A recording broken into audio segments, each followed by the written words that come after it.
Welcome to the world of Salura. Salura is my D&D world and the campaign in which my players, Dante, Prism, Magnus, and Kawaki are currently playing in. This world is very much homebrew and different than most people? Yeah.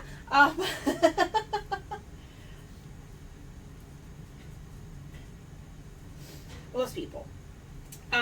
To be honest with you, the world is crazy and being destroyed. But let's get into that by telling you where we are now. Our intrepid heroes started in varying parts of this region of the world, whereas Dante and Magnus started within the wetland and swamp area of between the Valroon and the Thailand tribes, finding out that there are innocent civilians being taken from homes and kidnapped away for nefarious means. The two of them did manage, in fact, to save a town's worth of people who were kidnapped, and found that there was a rally call, and they set forth in order to heed its call. Whereas Kawaki and one of our previous players who were no longer playing, Nissa, started closer to the Asaran, which is one of the mage-esque tribes in this region. They ended up having to fight a corrupted watcher, which is a creature that is sacred to these lands. And in defeating the creature, they also too got the rally call and headed that way. Prism and another player, Hanzo, who started in the lower region of Salura, ended up trying to just help the everyday person just looking for work. They did get lost in an area of the Feywilds and got very, very high, which was great, for me anyway. But they managed to succeed in their task and head off to the summon calls. Once they arrived in the area of where the call was summoned, the party learned of a fate worse than what they believed. The land is dying, the world is breaking, and the balance is fracturing. There has been a call to all the tribes within this region to try and find out what is causing this imbalance and to hopefully fix it, bringing back peace amongst the land. The party then set out to do so. They headed geography, southeast towards a wellspring where a known spirit lord guarded, hoping to find answers to this problem. The journey was arduous, and though filled with side quests and the occasional mishaps, it only took a couple of days to about 2 weeks for our party to head to the wellspring. The Spirit Lord, once there, challenged our intrepid party to see whether or not they were worthy. And though most succeeded, there were those who did not. Those who did succeed entered the wellspring to speak to the spirit to find out information. The spirit then, upon being asked, told them that there has been no imbalance here. He has not seen or sensed anything that they were looking for. Are they sure they were on the right track? Confused, the party stated yes. After all, this is where they were told to go, especially by a spirit guide, given to them by one of the tribes to help find out what was going on.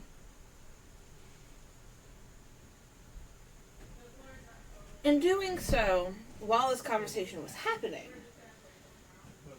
a great disaster struck, and the Spirit Lord writhed in agony and in pain, only to alert the party that a great darkness has befallen them.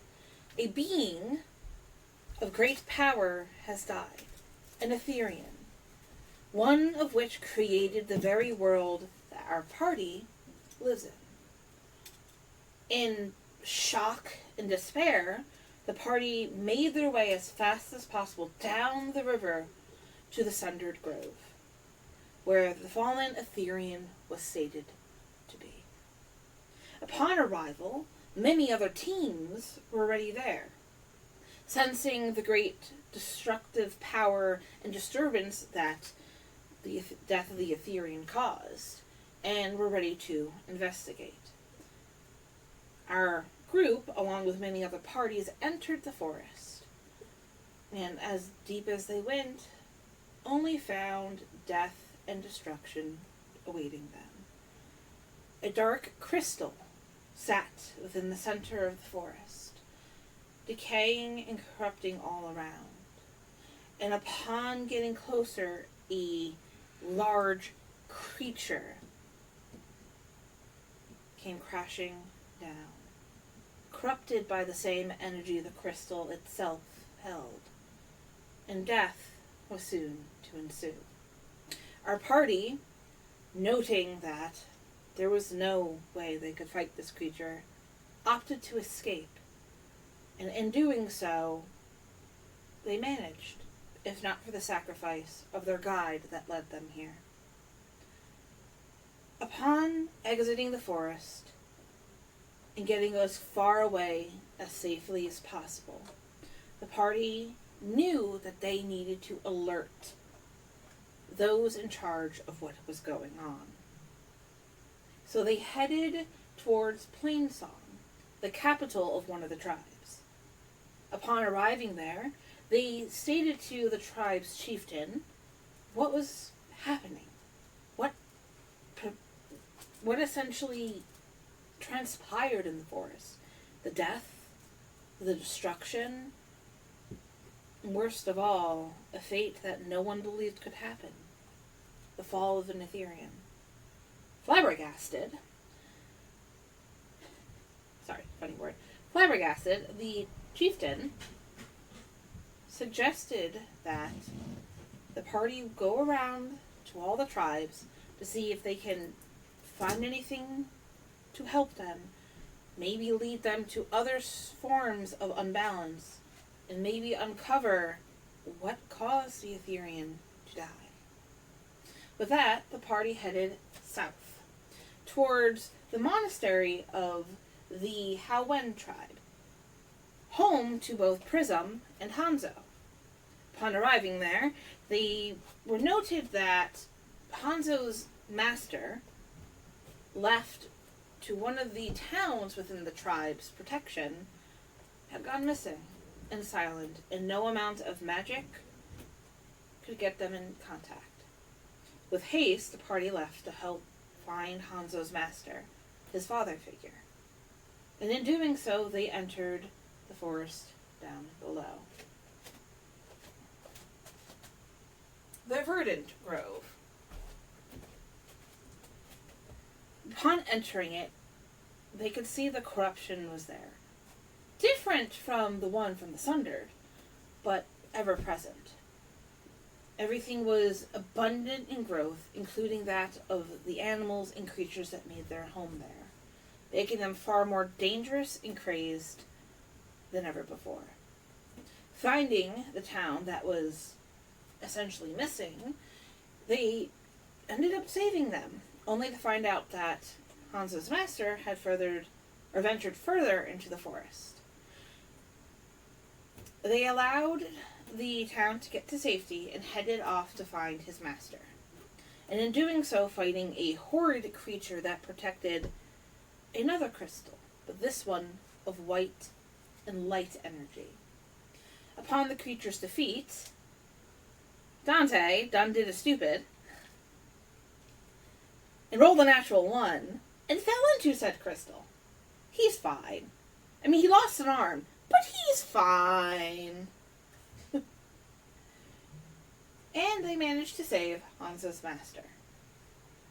Upon many thoughts and back and forth within the party, they came to the conclusion that this crystal, just like the crystal within the Sundered Grove, were the remains of the Ethereans that die.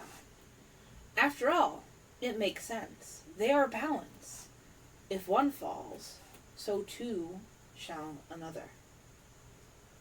And in that, they ventured back to the town, gathered as many people who were still alive, and brought them back to the monastery. This way they were safe. Upon hearing this news, they figured, well, if one tribe had issues, and it led to this discovery, maybe another will. The closest tribe they went to was that of the Khazari, home to our artificer, Kawaki. They ended up getting to the Khazari after a few days of travel and fighting a giant elephant that tried to kill them. It didn't. I was sad. But it's fine. They did find out that Kawaki's mother, who is the head spiritualist and the one who speaks and interprets the will of the Ethereans, didn't necessarily go missing. More of a headstrong descent into the underdark that lied deep beneath the city itself. For no, reason, didn't leave a message, nothing. Yeah. So off our party went to follow the lead and to find Kawaki's mother. And descent they did into the Underdark below. A 9-floor abyss of ascents, where each floor takes multiple days to travel through, going deeper and deeper and deeper. Our party faced many obstacles, including vampires, creatures of varying sizes and capabilities, and almost dying to a titan. But they're fine.